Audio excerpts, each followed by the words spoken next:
17 سالہ سڈنی نے اپنی زندگی کے خاتمے کے لیے ویکینڈ کا انتخاب کیا۔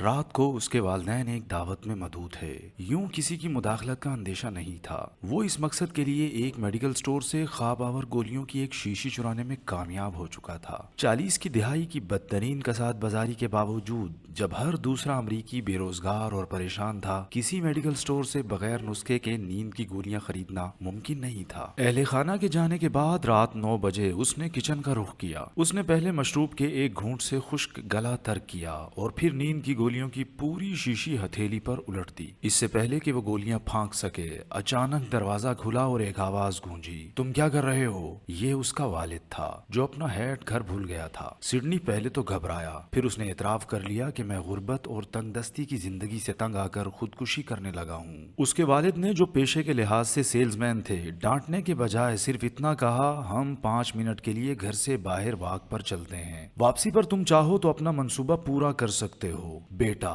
توون و کرہن راضی ہو گیا، اگرچہ اس نے سوچ لیا تھا کہ میں اپنے باپ کے کسی مشورے پر عمل نہیں کروں گا۔ تجربہ کار سیلز مین نے واض و نصیحت سے گریز کرتے ہوئے صرف اتنا کہا، تم چونکہ پڑھنے لکھنے کے بڑے شائق ہو، اس لیے شاید اس بات کو سمجھ سکو۔ دراصل زندگی ایک تھرلنگ ناول کی مانند ہے۔ اگلا صفحہ پلٹنے سے پہلے تم کچھ اندازہ نہیں لگا سکتے کہ کیا ہونے والا ہے۔ تم خودکشی کرنا چاہتے ہو، میں تمہاری خواہش کا احترام کرتا ہوں، مگر مجھے یہ افسوس ہے کہ تم زندگی کی کتاب کو بہت جلد بند کر رہے ہو۔ اس طرح تو تم اس جوش و خروش اور دلچسپیوں سے محروم ہو جاؤ گے جنہیں زندگی کی کتاب کے اگلے باب میں آنا ہے۔ یاد رکھو، یہ کتاب بند کرنے کا فیصلہ تو کبھی بھی کیا جا سکتا ہے، مگر ایک بار بند ہونے کے بعد دوبارہ یہ کتاب نہیں کھل سکتی۔ ان چند فکروں نے نوجوان کے ارادے کو بدل کے رکھ دیا۔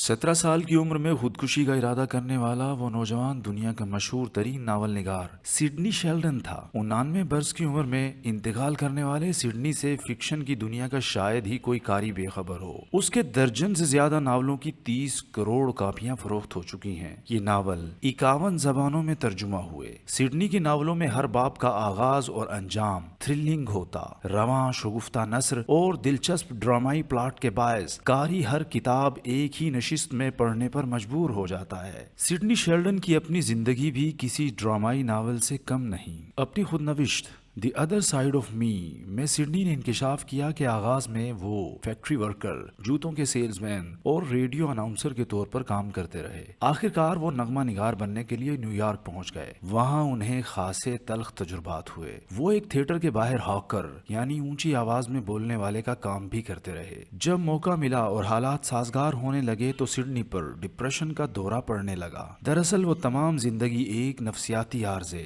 بائی پولر ڈس آرڈر کا شکار رہے۔ اس بیماری میں مریض کے موڈ میں ڈرامائی تبدیلیاں آتی ہیں۔ انتہائی خوشی کے مواقع پر وہ خواہ غمگین ہو جاتا ہے۔ نوجوان رائٹر دل شکستگی کے عالم میں اپنے گھر واپس لوٹ آیا۔ کچھ عرصے کے بعد اس نے ہالی ووڈ میں قسمت آزمانے کی ٹھانی۔ شروع میں کسی قدر مایوسی ہوئی۔ آخرکار یونیورسل اسٹوڈیو میں $22 ہفتہ پر اسکرپٹ ریڈر کی ملازمت مل گئی۔ سڈنی کی زندگی بڑی کامیابیوں اور اتنی ہی بڑی ناکامیوں سے معمور رہی، کیونکہ یہ ملازمت بھی کچھ عرصے کے بعد چھوٹ گئی۔ وہ اگلے کئی مہینوں تک ہاتھ پہ ہاتھ دھرے بیٹھا رہا۔ نوبت یہاں تک آ گئی کہ اپنی شادی کی سالگرہ پر باہر ڈنر کرنے کے لیے اسے اپنی خادمہ سے $50 ادھار مانگنے پڑے۔ کچھ عرصے کے بعد اسے ایک ایسی فلم مل گئی جس نے باکس آفس پر تہلکہ مچا دیا۔ ایسے ہی ڈرامائی اتار چڑھاؤ اس کے تھیٹر کیریئر میں بھی آئے۔ سڈنی نیو یارک براڈ وے تھیٹر کے لیے کام کرتا رہا۔ اس کے کریڈٹ پر کم بجٹ سے بننے والا ایک ایسا سپر ہٹ ڈرامہ آیا جو کئی مہینے چلا۔ اس کا اگلا میوزیکل ڈرامہ نیو یارک کی تاریخ کا مہنگا ترین اوپرا تھا، جو اس قدر فلاپ ہوا کہ ایک ہفتہ بھی نہ چل پایا۔ ٹی وی کی آمد پر اس نے ادھر بھی قسمت آزمائی۔ اس کا لکھا پیٹی ڈیوک شو مسلسل 7 برس تک چلتا رہا۔ اس کے علاوہ نینسی اور میں نے پری کا خواب دیکھا سپر ہٹ ہوئے۔ 1970 میں سڈنی 53 سال کا ہو چکا تھا۔ اس کے ٹی وی شوز لاکھوں افراد دیکھ رہے تھے۔ اس کا خیال تھا کہ وہ ایک کامیاب ٹی وی پروڈیوسر اور رائٹر کے طور پر اپنی زندگی تمام کامیابیاں سمیٹ چکا ہے۔ 1970 میں سڈنی 53 سال کا ہو چکا تھا۔ اس کے ٹی وی شوز لاکھوں افراد دیکھ رہے تھے۔ اس کا خیال تھا کہ ایک کامیاب ٹی وی پروگرام اور رائٹر کے طور پر وہ اپنی زندگی کی تمام کامیابیاں سمیٹ چکا ہے، مگر زندگی کی کتاب کا اگلا ڈرامائی باب ابھی آنے والا تھا۔